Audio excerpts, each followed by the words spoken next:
নমস্কার বন্ধুরা, আমি সোমা গোপালের হেসেলে আপনাদের সবাইকে স্বাগত। শীতের বাঁধাকপি দিয়ে আপনারা অনেকে অনেক রকম রেসিপি আশা করি ট্রাই করছেন। আমি আজকে এই বাঁধাকপি দিয়ে একটা রেসিপি আপনাদের সাথে শেয়ার করব, তবে এটা কিন্তু একদম ইউনিক একটা রান্না। কেননা এই রান্নাতে আমি এমন একটা সিক্রেট উপকরণ ইউজ করব যার ফলে এই সাধারণ রান্নার স্বাদ কিন্তু অসাধারণ হয়ে যাবে, আর এটা ভাত, রুটি, পরোটা সব কিছুর সাথে পরিবেশন করতে পারবেন। তাই চলুন সময় নষ্ট না করে রান্নাটা করে ফেলি। আজকে বাঁধাকপি দিয়ে দারুণ টেস্টি আর একটা ইউনিক রান্না করব, আর তার জন্য কড়াইয়ে বেশ খানিকটা জল নিয়ে গরম করে নিয়েছি। এবার বাঁধাকপিটা ভাপিয়ে নেব। তার আগে বাঁধাকপি কিন্তু আমি ভালো করে কুচিয়ে নিয়েছি। এবার জলের মধ্যে দিয়ে দিচ্ছি। অল্প একটু নুন দিয়ে দিলাম।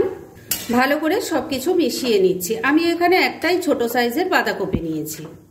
এবার একটা লিড চাপা দিয়ে মিডিয়াম ফ্লেমে 4-5 মিনিট বাঁধাকপিগুলোকে ভাপিয়ে নিয়ে তারপর নেক্সট স্টেপের দিকে এগোবো।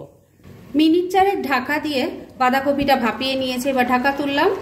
বাঁধাকপি কিন্তু এবার সুন্দরভাবে ভাপানো হয়ে গেছে। এবার গ্যাসটা বন্ধ করে দিলাম, আর এবার এই গরম জল থেকে বাঁধাকপিটাকে নামিয়ে রেখে দিচ্ছি। আর যতক্ষণ এই কাজটা হচ্ছে বন্ধুরা, এই রান্নার যে মশলাটা বানাচ্ছি সেটা কি কি দিয়ে তৈরি করছি দেখিয়ে দিই। আমি এই রান্নাটা একটু গোটা মশলায় করব, তাই জন্য এখানে প্লেটের মধ্যে নিয়ে নিয়েছি ছোট ছোট 4-5 টুকরো আদা, আছে 2টো কাঁচা লঙ্কা, ঝালটা অবশ্যই নিজেদের টেস্ট অনুযায়ী দেবেন। 1 চামচ গোটা জিরে রেখেছি, 1 চামচ গোটা ধনে রেখেছি। এগুলো সবকিছু একসাথে শুকনো আগে বেটে নেব, আর তারপর পরিমাণ মতো জল দিয়ে বেটে একটা মিহি পেস্ট তৈরি করে ফিরে আসছি। মশলাটা তৈরি করে রেখে দিয়েছি, আর ওদিকে ভাপানো বাঁধাকপিটাও জল থেকে ছেঁকে আলাদা করে রেখে দিয়েছি। আর এবার মূল রান্না শুরু করছি। সেজন্য কড়ায় তেল গরম করে নিয়েছি। এর মধ্যে প্রথমেই দিয়ে দিলাম অল্প একটু 5 ফোড়ন, দিয়ে দিলাম একটা তেজপাতা, একটা শুকনো লঙ্কা। এর সাথেই যাচ্ছে গোটা গরম মশলা, যার মধ্যে আছে 2-3টে এলাচ, 2-3টে লবঙ্গ আর একটা দারচিনি। ফোড়নটা ভাজা ভাজা করে নিচ্ছি। ফোড়নটা ভাজা ভাজা হয়ে গেছে। এর থেকে এখন খুব সুন্দর গন্ধ বেরোচ্ছে। এবার এর মধ্যে দিয়ে দেব ডুবো করে কাটা আলু। আমি এখানে একটাই মিডিয়াম সাইজের আলু নিয়েছি, সেটাকে একটু বড় করে কেটে দিয়ে দিলাম। আলুর টুকরোর মধ্যে অল্প নুন দিয়ে দিলাম। এবার তেলের সাথে মিশিয়ে নিয়ে আলুর টুকরোগুলো একটু ভাজা ভাজা করে নিচ্ছি। আলুর টুকরোগুলো একটু ভেজে নিয়েছি। এবার এর মধ্যে তৈরি করে রাখা মশলার পেস্ট, মানে আদা, কাঁচা লঙ্কা, গোটা জিরে, গোটা ধনের পেস্ট দিয়ে দিলাম। এর মধ্যে সামান্য একটু গুঁড়ো মশলা দিয়ে দিচ্ছি। প্রথমে দিয়ে দিলাম হলুদের গুঁড়ো, আর এর সাথেই যাচ্ছে অল্প গরম মশলার গুঁড়ো। একটা টমেটোকে 4 টুকরো করে কেটে দিয়ে দিলাম। এর সাথেই যাচ্ছে স্বাদ মতো নুন। তবে নুনটা দেওয়ার আগে খেয়াল রাখবেন, আলুর ভাজার সময়ও কিন্তু সামান্য একটু নুন দেওয়া হয়েছিল। অল্প একটু চিনিও দিয়ে দিলাম। এবার সবকিছু মিশিয়ে নিয়ে মশলার সাথে আলুটাকে খুব ভালো করে কষিয়ে নিচ্ছি।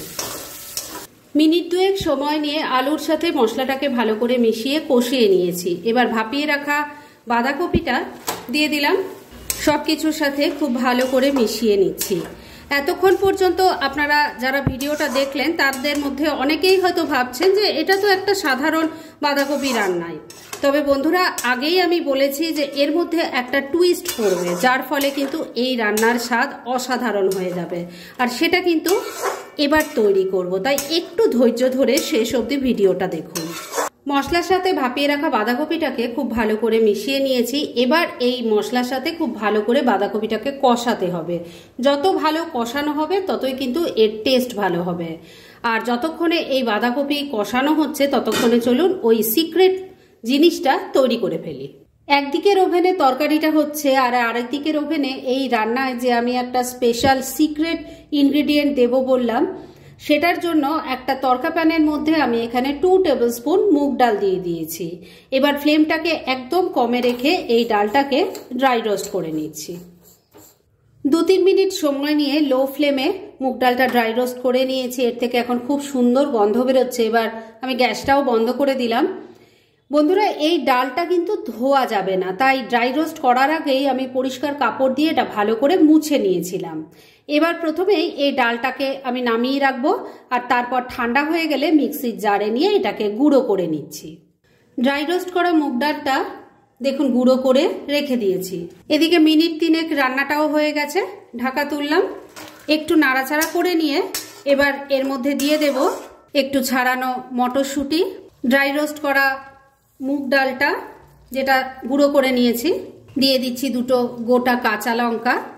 এবার সব কিছু খুব ভালো করে মিশিয়ে নিচ্ছি।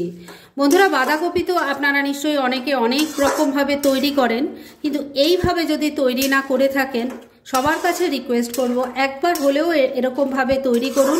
খেতে কিন্তু অসাধারণ লাগে, ভাত, রুটি, পরোটা সব কিছুর সাথে খেতে ভালো লাগবে। একবার ট্রাই করে দেখুন।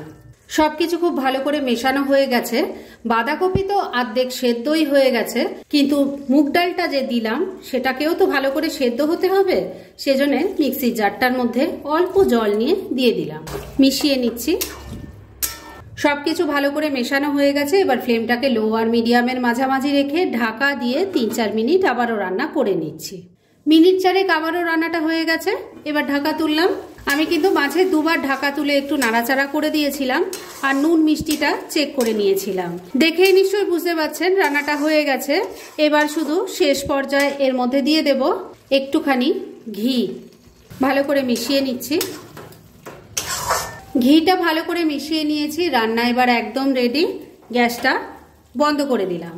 এবার মিনিট 2-এর জন্য স্ট্যান্ডিং টাইমে একটু ঢাকা রেখে দিলাম আর তারপর সার্ভ করে আপনাদের দেখাচ্ছি।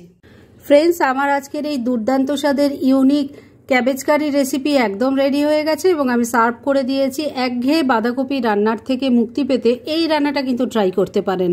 ভাত, রুটি, পরোটা, লুচি সব কিছুর সাথে খেতে ভীষণ ভালো লাগবে। আর এরকম ধরনের অনেক ভালো ভালো নিরামিষ রান্নার রেসিপি আপনারা গোপালের হেসেল সার্চ করলেই পেয়ে যাবেন, যার মধ্যে থেকে কিছু কিছু আমি সাজেস্টেড বক্সেও দিয়ে দেব, সেখান থেকেও আপনারা দেখে নিতে পারেন। তাই গোপালের হেসেল অবশ্যই ভিজিট করুন। আর আপনারা কেমন ধরনের রেসিপি চাইছেন সেটাও কিন্তু আমাকে জানাতে পারেন। আমি চেষ্টা করব সেই সব রেসিপিগুলো আপনাদের সাথে শেয়ার করার। আর আমার আজকের এই রেসিপি যদি আপনাদের ভালো লাগে আর ইউজফুল বলে মনে হয়, তাহলে যারা এখনও আমার চ্যানেলটাকে সাবস্ক্রাইব করেননি তারা প্লিজ সাবস্ক্রাইব করুন।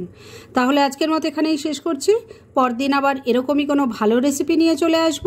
আপনারা সবাই খুব ভালো থাকুন, সুস্থ থাকুন।